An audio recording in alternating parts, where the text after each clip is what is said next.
bem-vindos ao nosso primeiro podcast, Zaratustra. Hoje nós temos para analisar um grande filme. Temos um grande psicólogo, um grande ator e um grande amigo, Danilo Pedrosa. Obrigado pelo grande. Vamos aí Perfeito. falar sobre o Clube da Luta, né? Vamos analisar um pouco aí, logicamente, existencialmente, este filme. Vamos sim. Inclusive, eu tenho uma pergunta que eu vou formular para você e daí a gente segue nessa sequência.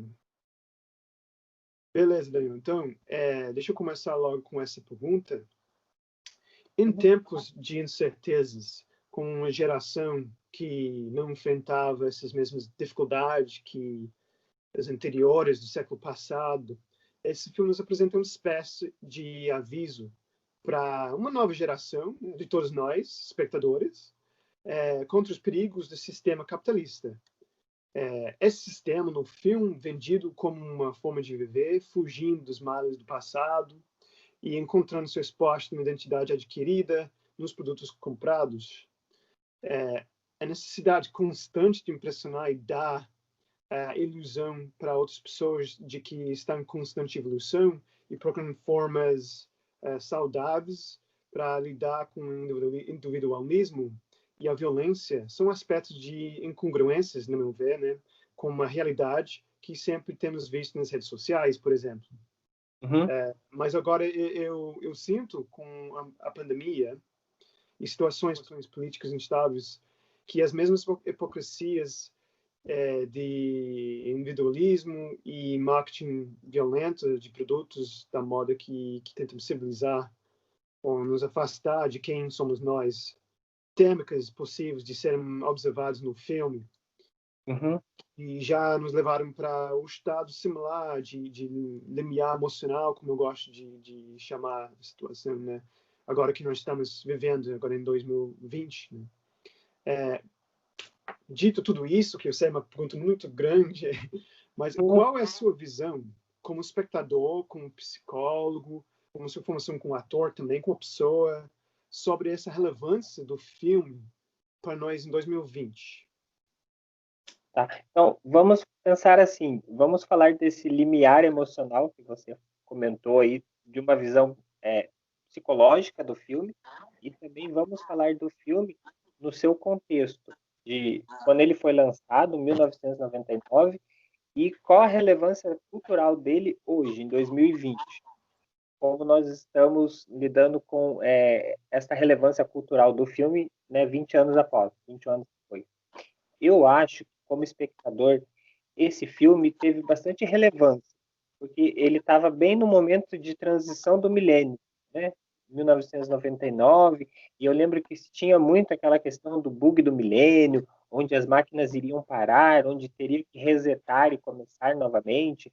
Então, esse limiar emocional que você está me falando, eu acho que ele pode ser visto nessa época que o filme foi lançado como um limiar social e até cronológico de uma mudança de terceiro milênio, de uma mudança de século, né, 1999 para o ano 2000. E hoje, né, como nós estamos vivendo também em 2020 pela situação, né, da pandemia, pela situação social, pela situação política do país também, essas considerações que eu acho que foram, né, bem relevantes quando o filme foi lançado. Então, o que eu vejo como psicólogo no filme, Jorge, é uma profunda destruição dos modos de ser, para só então se reconhecer e então recomeçar uma construção a partir do zero.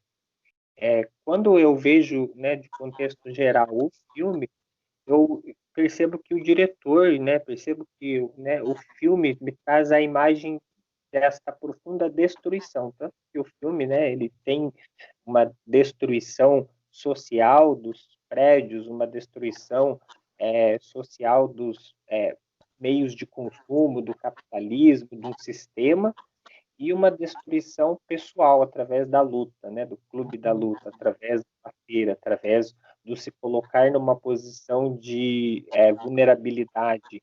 Então, essa profunda destruição é um momento que a gente chega até o fundo do poço e aí só então você reseta, você continua a sua vida, mas resetando ela a partir do zero, né? Não deixa de viver a sua vida para iniciar uma outra, porque não há como, mas você faz uma troca de chave, uma mudança de sistema.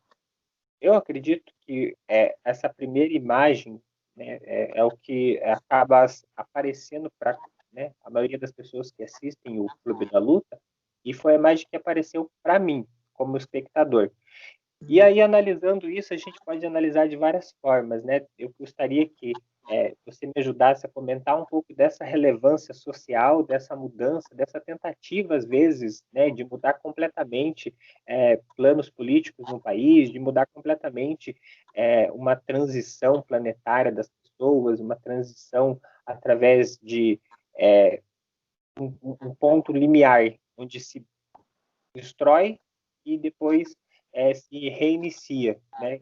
Ou seja, não há uma congruência entre essa destruição e construção, entende? Uhum. Esse ponto ele é muito abrupto, né? Onde você precisa completamente destruir e ter né, um certo limiar ali de zero, de nada, Uhum. nada, para depois começar a reconstruir.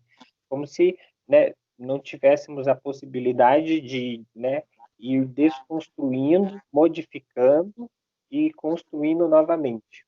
Como que a Uhum. gente pode ver isso na clínica?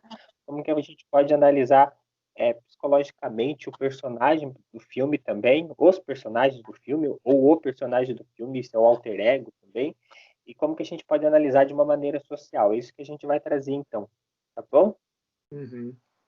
Que eu vejo que acaba mostrando para mim essa destruição, né, esse sentido de ser destruído para então ser construído, é quando o Tyler ele diz quanto é que você pode conhecer de si mesmo se você nunca entrou numa briga. Então, isso está me dizendo que só quando eu tiro todos os meus aparatos sociais, os meus padrões, as minhas vestimentas, as minhas armaduras, quando eu me coloco nu diante de uma situação, é que eu posso conhecer quem realmente eu sou.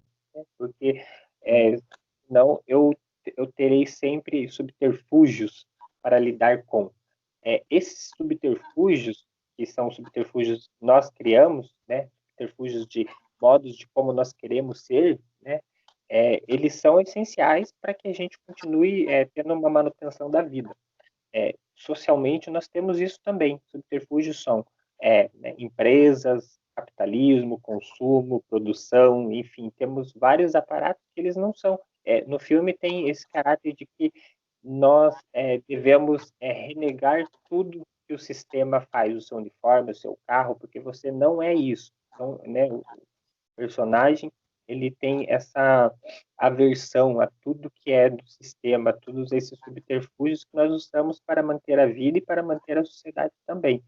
Então, eu ver, né, o diretor, né, coloca este cenário no filme que de total aversão, né? E de que aí você pode fazer o seu clube da luta, você pode fazer fugir desse sistema, né? Fugir desses padrões e estar somente, né, nu, né, diante de uma luta, né, diante de um sistema sem precisar de nada do sistema e criar o seu próprio sistema. Né? Eu acredito que ele acaba fazendo muito isso. Tá, então, assim, podemos até falar um pouquinho assim do filme, né? O que é o filme? O filme ele é um personagem que a princípio não tem o seu nome revelado, né? Ele tem uma condição social de que ele faz tudo que ele não queria fazer. Ele trabalha numa empresa que ele não quer trabalhar. Ele usa um uniforme que ele não quer usar.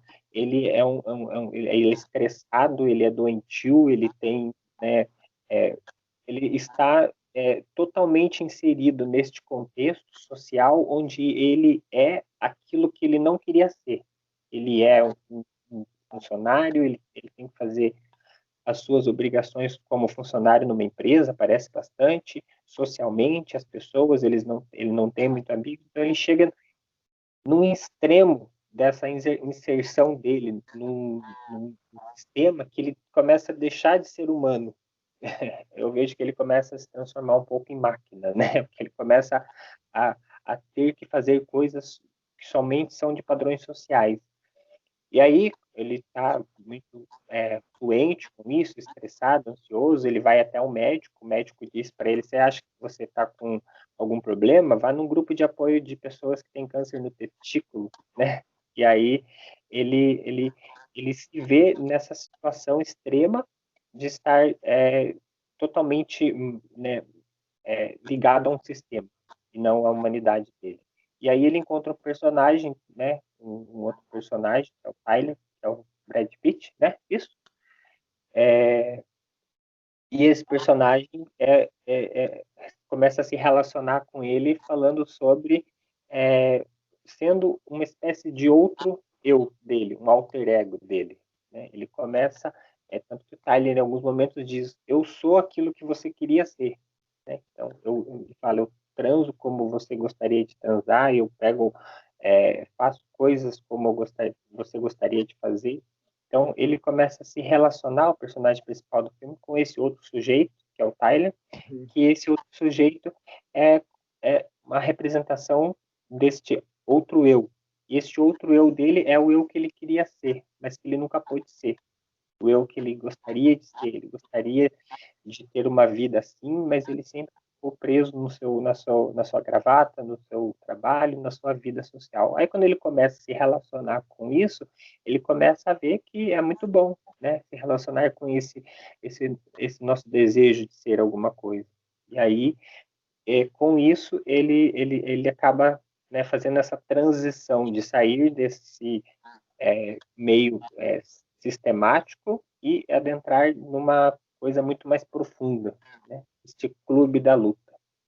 Tá? Então, aí eu acredito que quando ele entra nesse clube da luta e se relaciona com o Tyler, que ele se relaciona com esse seu outro eu, ele rompe uma barreira de crivo que a gente tem. Né? Nós temos uma barreira. Então, eu gostaria de ser o Tyler, mas eu não posso ser porque eu preciso trabalhar.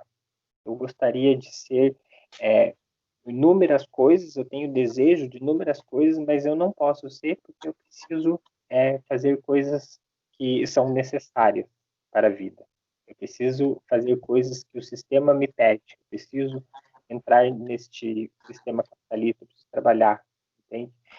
E ele se relaciona com esse outro eu dele, que ele pode tudo, que ele tem liberdade, ele tem, não tem nada de controle, ele é um descontrole, entende? Então, assim, se a gente fosse pensar psicologicamente, ele estaria se relacionando com esse eu dele de uma forma muito mais intensa.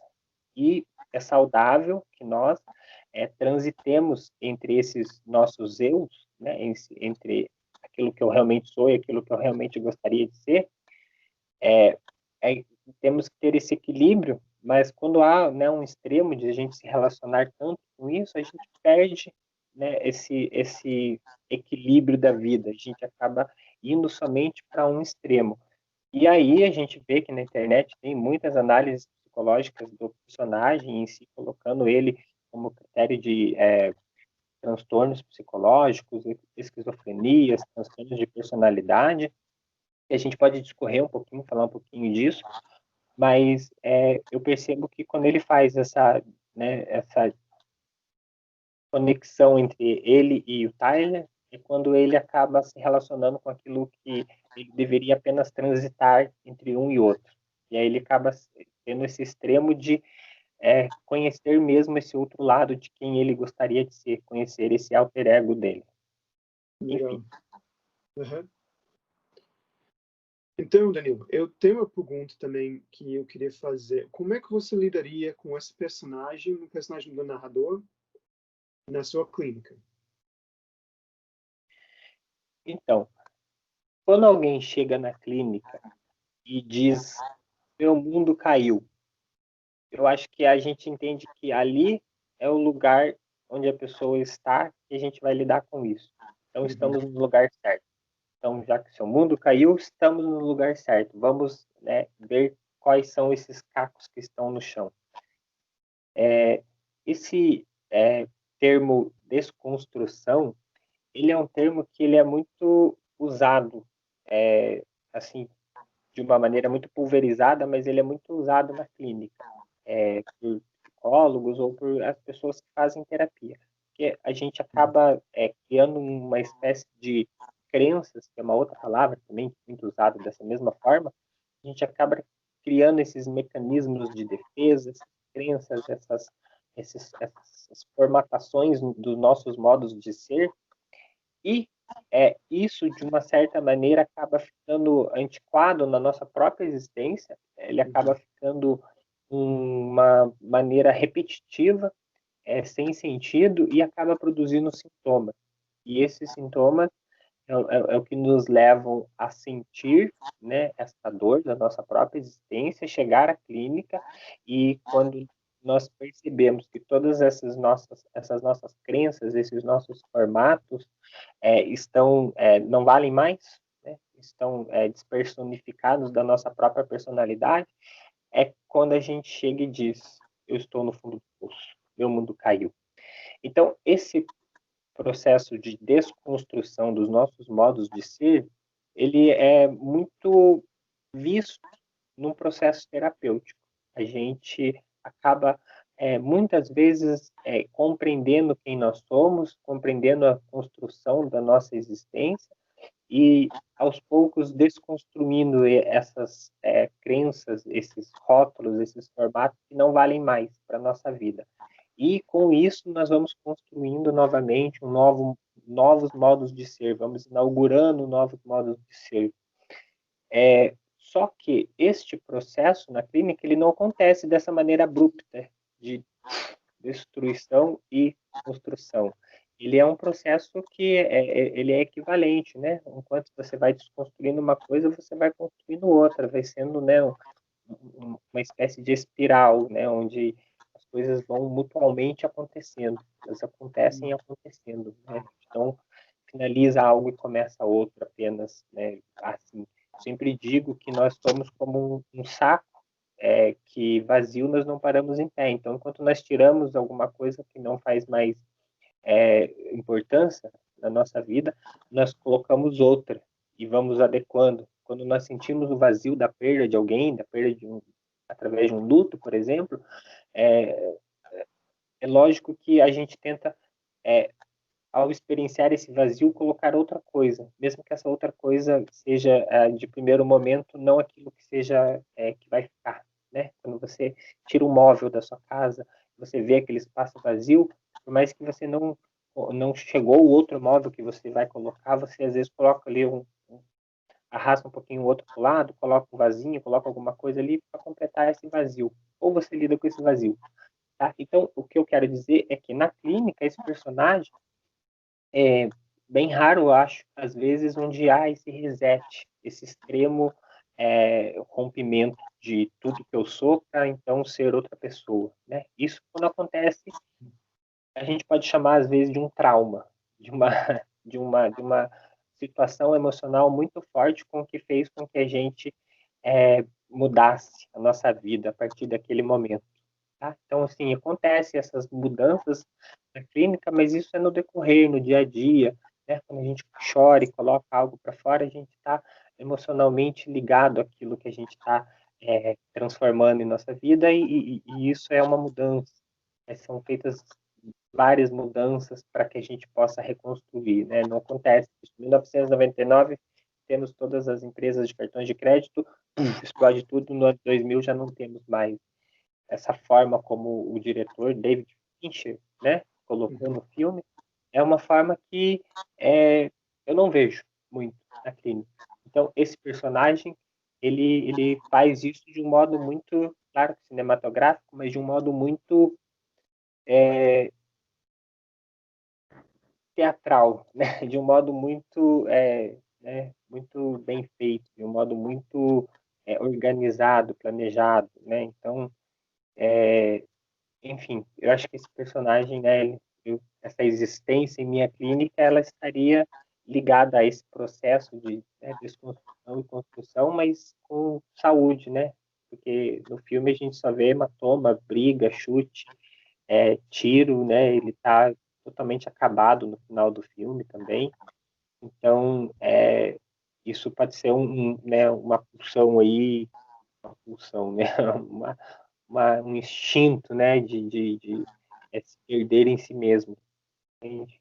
Então, enfim, ele tem a Mayla também no filme, né, que talvez seja o seu lado feminino, que contracena com esse personagem principal também, que mostra muito dessa outra, é igual a ele, mas de uma outra forma, né, frequenta os grupos de apoio também, mas eu acho que é sensacional, assim, é um fenômeno muito relevante a ideia do diretor em colocar, né, dois personagens, um sem nome, né, e outro com nome, e essa relação, assim, parece que o diretor está fazendo essa relação entre aquilo que eu aparento ser e aquilo que eu gostaria de ser, mas que não sou, né, que o Tyler ainda fala numa cena que eles estão indo com o carro antes de um acidente, o personagem narrador, né, ele tenta pegar o volante, tenta controlar as coisas, mas ele não consegue. E o Tyler fala, olha como você é patético, tentando controlar tudo.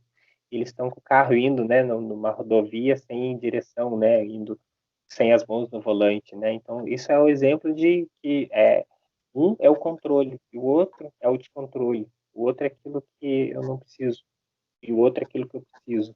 Entende?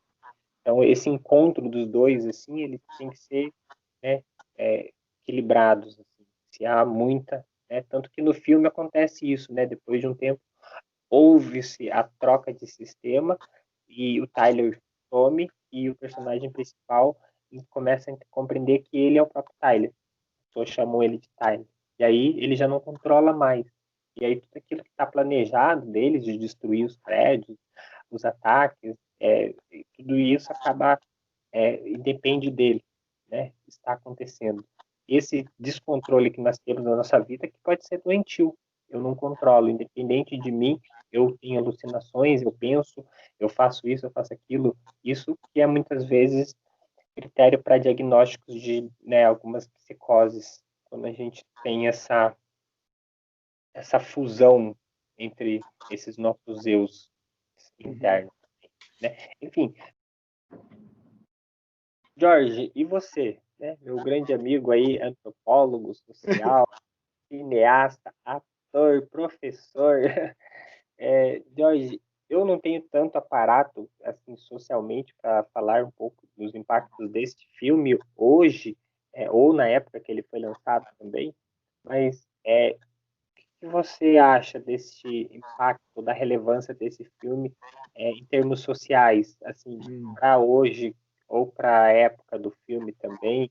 Eu sei que esse filme teve não só ele, mas outros que você já me disse que foram lançados juntos e que tem uma certa categoria de filmes que criticam o capitalismo, essa sociedade de consumo também. Como que você vê essa crítica à sociedade de consumo hoje, por exemplo?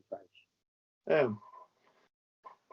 então, eu acho que eu posso responder assim, em parte sobre o que já não estudamos nossas sessões de existencialismo juntos, né? Porque de certa forma, né, estamos falando de uma época, apesar do fato que, né, já estamos em 2020, né, 21 anos depois do lançamento desses filmes, mas todos esses filmes falam de uma crise que aconteceu com gerações X e Y, e que nesses filmes nós vemos que os personagens, os protagonistas de, por exemplo, Matrix, Beleza Americana, o Fight Club, todos esses três têm protagonistas que estão perdidos, estão procurando algum tipo de sentido fora de sua realidade, né?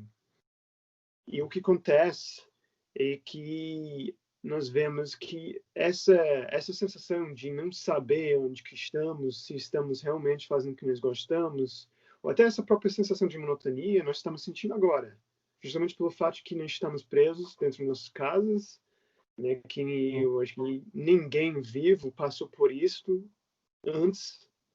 Então, é um novo período para as pessoas, pelo menos para as pessoas que estão cumprindo, né, as regras de quarentena.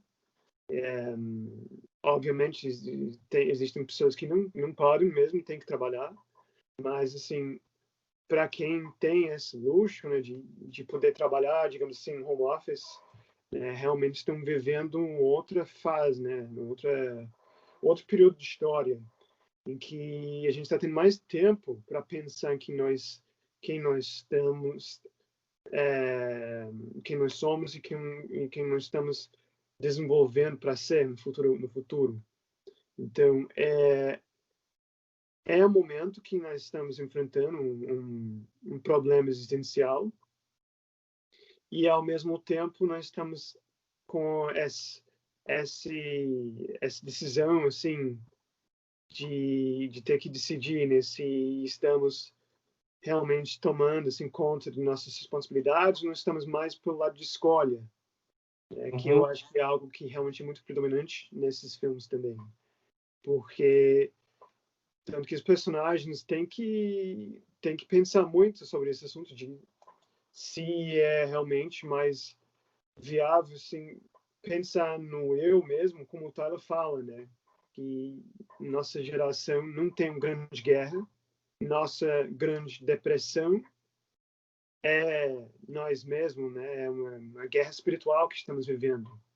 Sim. Então, nesse sentido, nossa guerra é a descoberta de nós mesmos, quem somos nós, enquanto a gente está alimentado assim pela mídia sobre a identidade, assim, a gente não tem tanta liberdade nesse sentido existencial, né? A gente está sempre inundado assim com mensagens o tempo inteiro de quem somos nós, quem deveríamos ser também, né?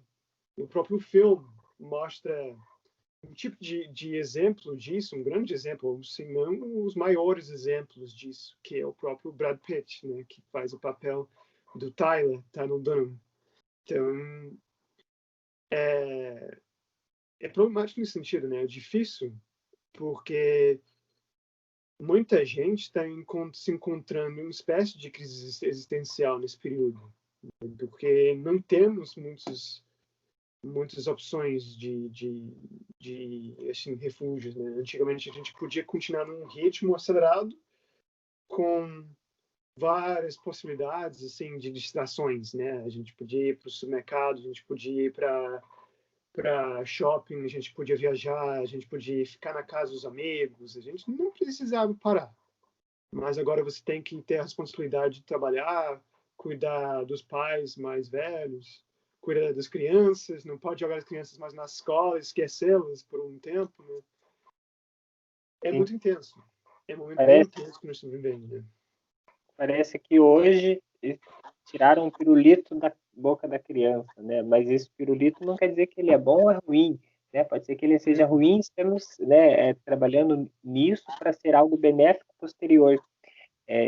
Parece, Jorge, quando você me diz assim, que a sociedade produz uma espécie de hematoma, uma espécie de sintoma, com aquilo que é tão, né, colocado de formas que às vezes se torna algo repetitivo, se torna algo enrijecido, se torna algo que temos que atacar.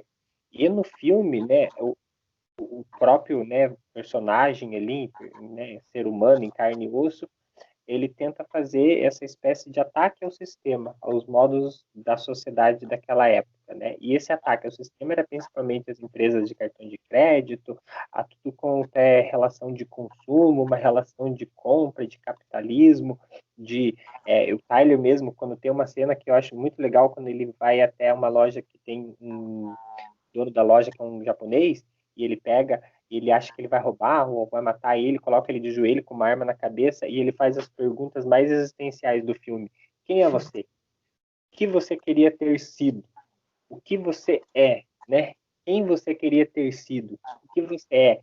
E aí né, ali nessa coisa meio hilária, assim, o personagem achando que ele ia roubar, que ele ia matar, chorando, fala, como assim? Eu queria ser biólogo e eu sou o vendedor dessa loja, entende?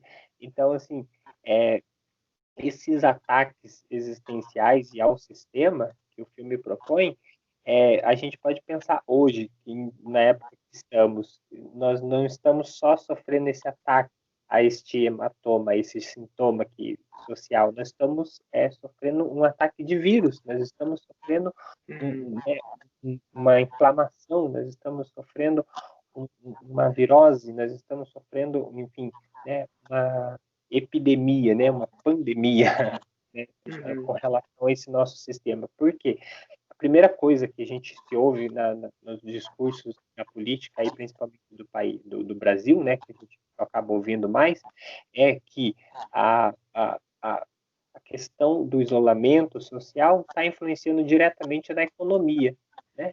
Ou seja, no capitalismo, nesse modelo de sociedade de consumo, das pessoas que precisam trabalhar, precisam vender as suas coisas, os autônomos, principalmente, que precisam trabalhar e depende dessa relação direta de compra e venda. Então, assim, esse ataque que nós estamos sofrendo também está sendo com relação à economia hoje, né?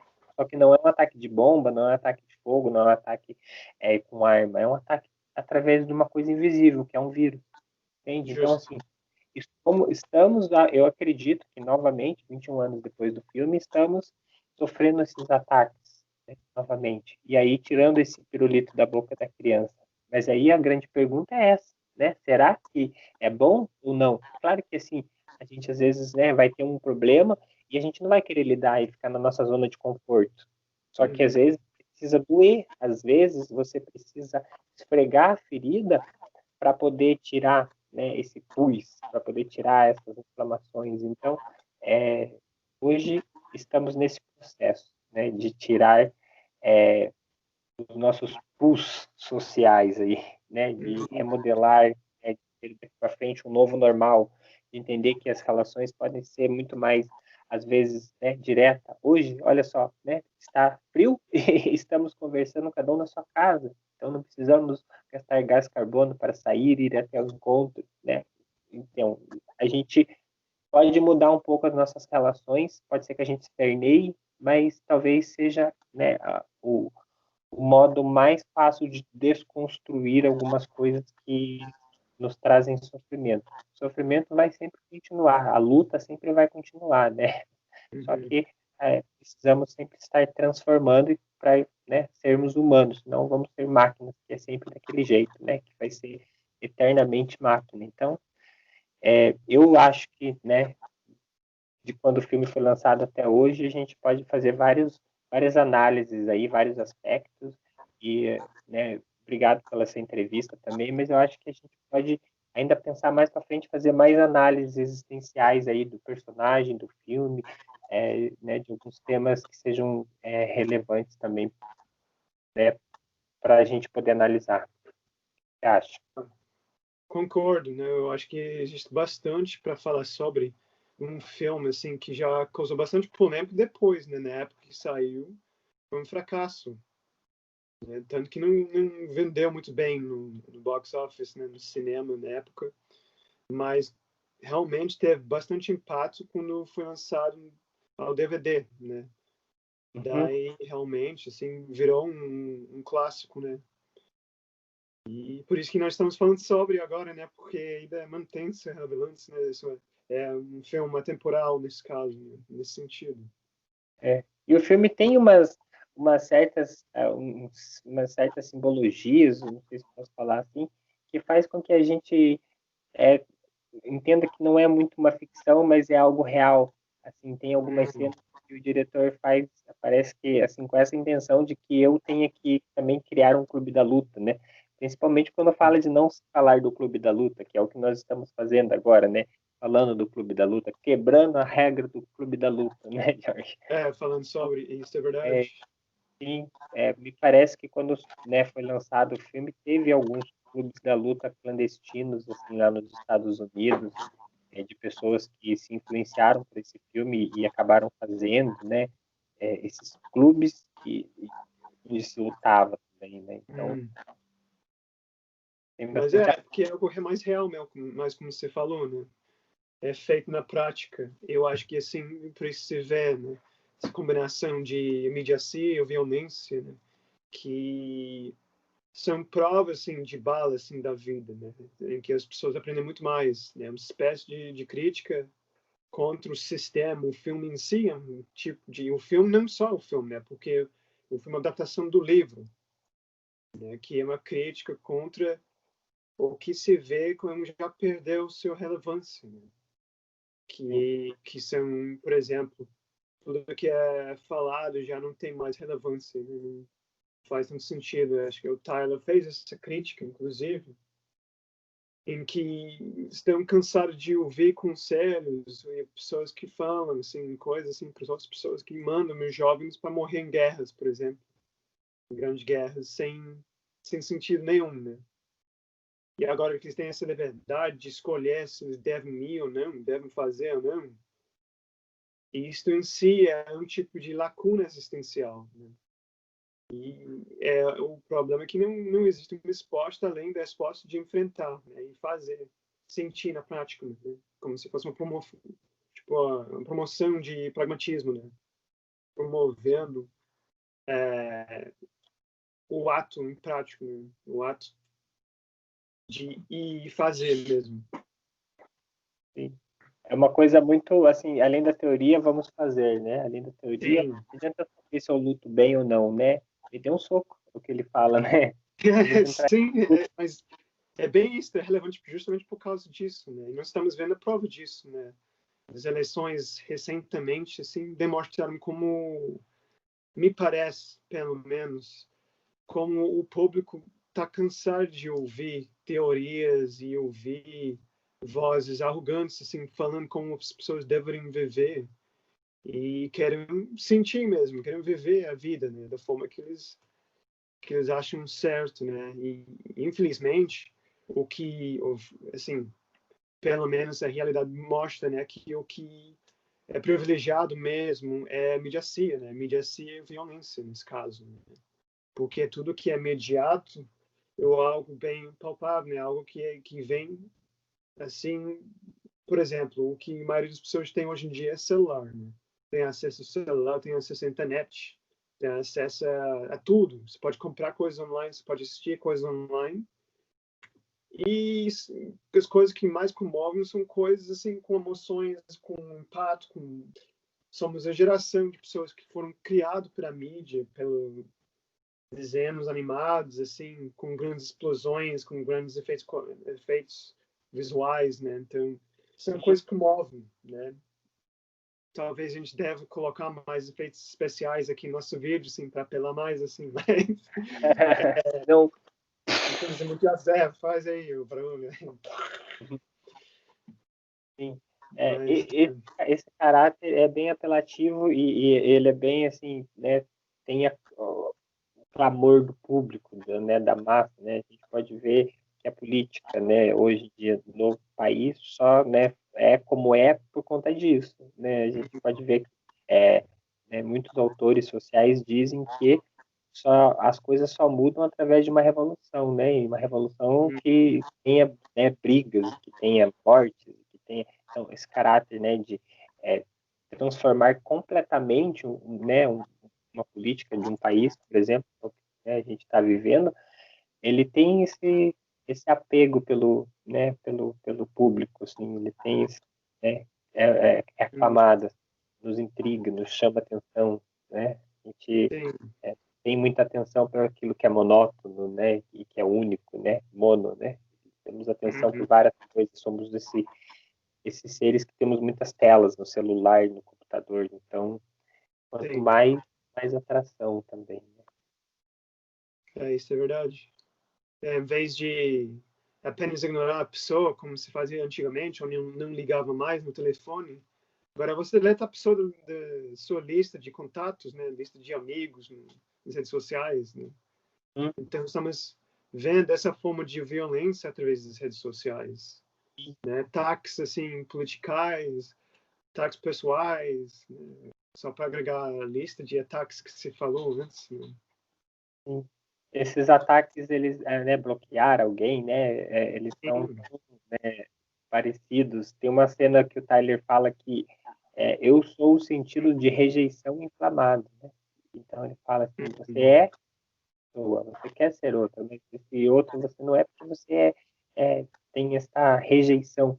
Então, ele disse que sim, eu sou esse sentido de rejeição inflamado. E quando tem-se essa rejeição, tem-se esse bloqueio, tem-se essa explosão, tem-se essa né, captura do explosivo, do forte, Sim, do abrupto, do... sim. É Muito isso aí, bem. então, Jorge. Então, É, ótimo. Danilo, muito obrigado pela entrevista. Foi um grande imagina. prazer. Espero, espero poder retomar esse assunto, né, e falar de outros filmes em breve. Né? Sim, obrigado você aí, obrigado ao, né, esse projeto aí, Zaratustra também, né, que estamos iniciando, participando também. Vamos, né, deixar aí programado nas nossas agendas para que a gente possa fazer análises de outros filmes e que, né, além dessas entrevistas também, desse diálogo, a gente possa, né, fazer algumas análises mais contundentes, explosivas, né, para que chame mais atenção, né, desses filmes e de outros também, que têm caráter existencial ou não, né? Sim, E obrigado por esse diálogo que a gente tem junto aí, espero que a gente possa dialogar mais vezes. com certeza vamos. Um abração. Tchau, galera. Obrigado.